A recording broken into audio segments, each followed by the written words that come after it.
Hello everyone, I'm Sophie and I'm currently at Kechara Forest Retreat, Bentong, Malaysia.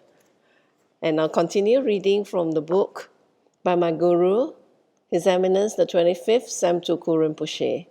This is the book, Gurus for Hire, Enlightenment for Sale.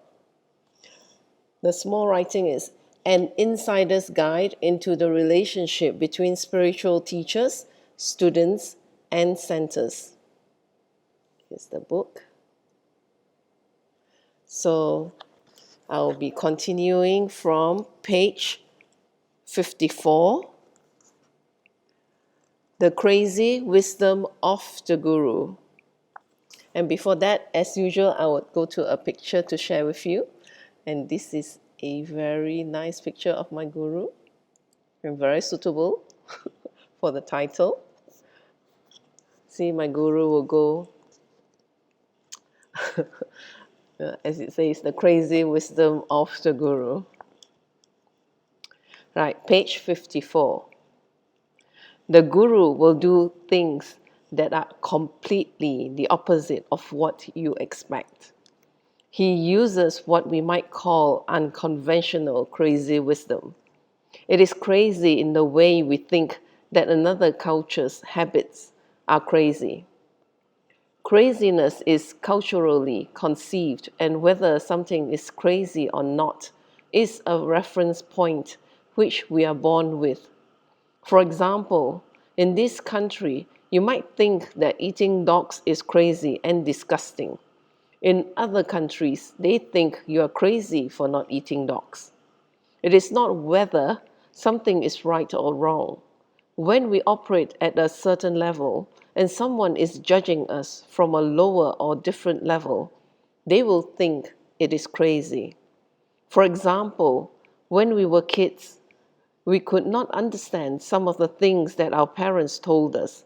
We thought they were crazy for sending us to school or telling us to do certain things.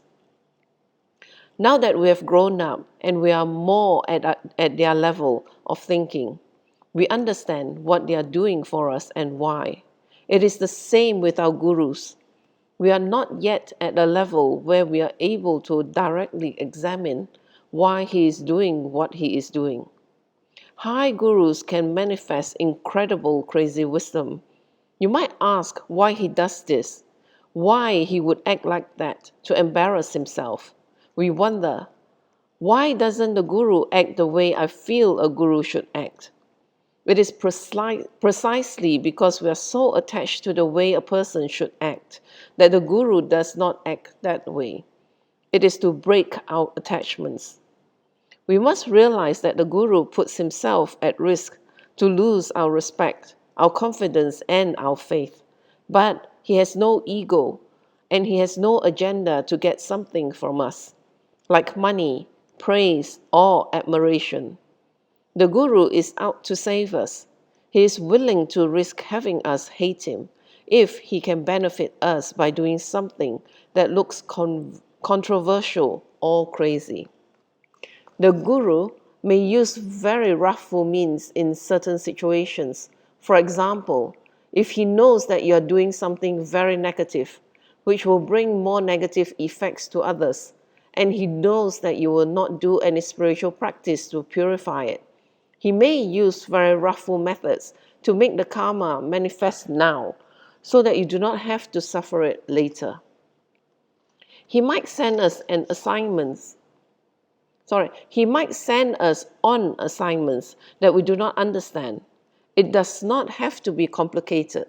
Sometimes our gurus might use very simple ways, using simple things like food to train his students.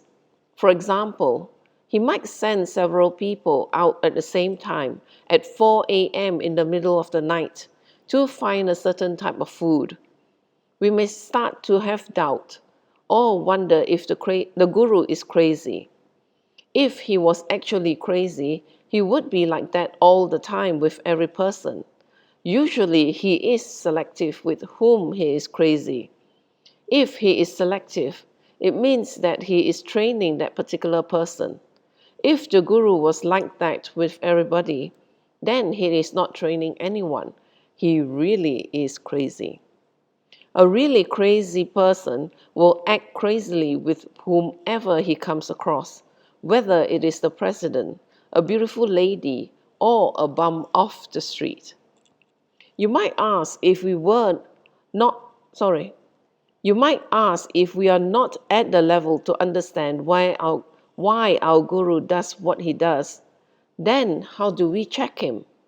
It is, again, by checking the results of his actions and the motivation of his actions. We look at whether he is more concerned about this life or whether he has great concern for our future lives. We can see whether he is always excited about material things, cars, houses, women, or if he is excited about something higher like Dharma work, Dharma practice, Dharma things, and benefiting people.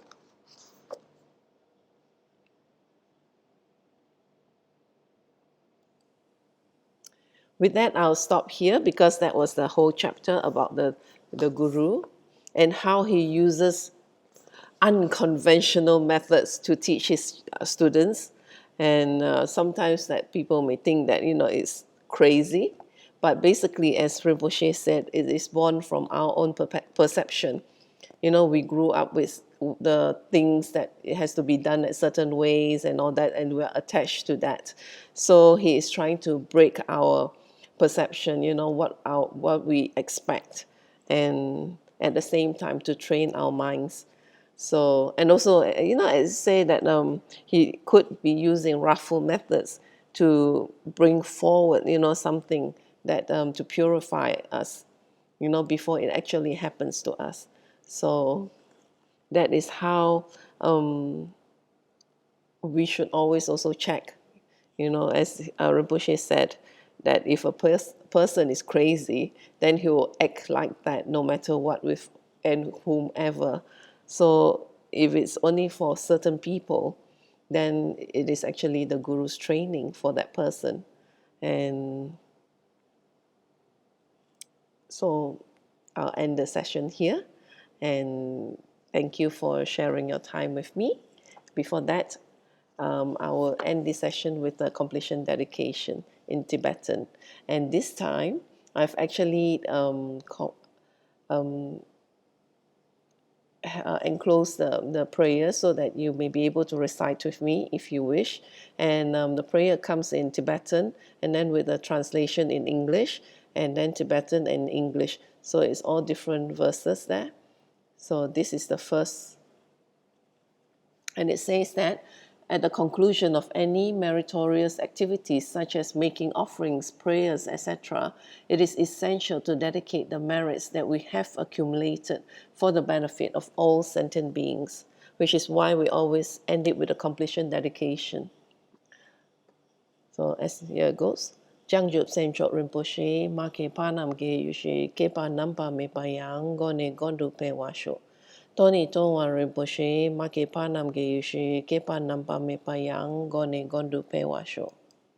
Daso jine sapage wadi tandandro aguna kampadang jepa jesun losandrapai tamping imporin to sa se sho kewa kuntu yanda lamadang drame choki pala long choching sadam langi yote razone doje changi ngopanga to so kewa di nyoduda lama sangyo drone drewa chikya malupa de isala go pasho choki ke oposonga pa chosu nampa pe wala geki samasi wadang tunki malu sangwasho dadam songi dosundan drewa songi lastene gewa losandrapai tampayu riva gyushi ni modele sendele ni mingunyandele shin ni sintatu delepa koncho songi jingilo koncho songi ngotruso koncho songi tra si sho jesu lama kusen raptin ching nam katrini chochu ke bada losam tempe drome sapsongi droe munsa tato ni gyushi Gawe rawe kowe shingam dem pendan dewa malu goen charan sit one tenzing get so ye shape shiri baru teng gyushi home don't pay ngotru malu pa den de dala sel du so kodan den pa long chok nam ke pa so shik shuk den sel.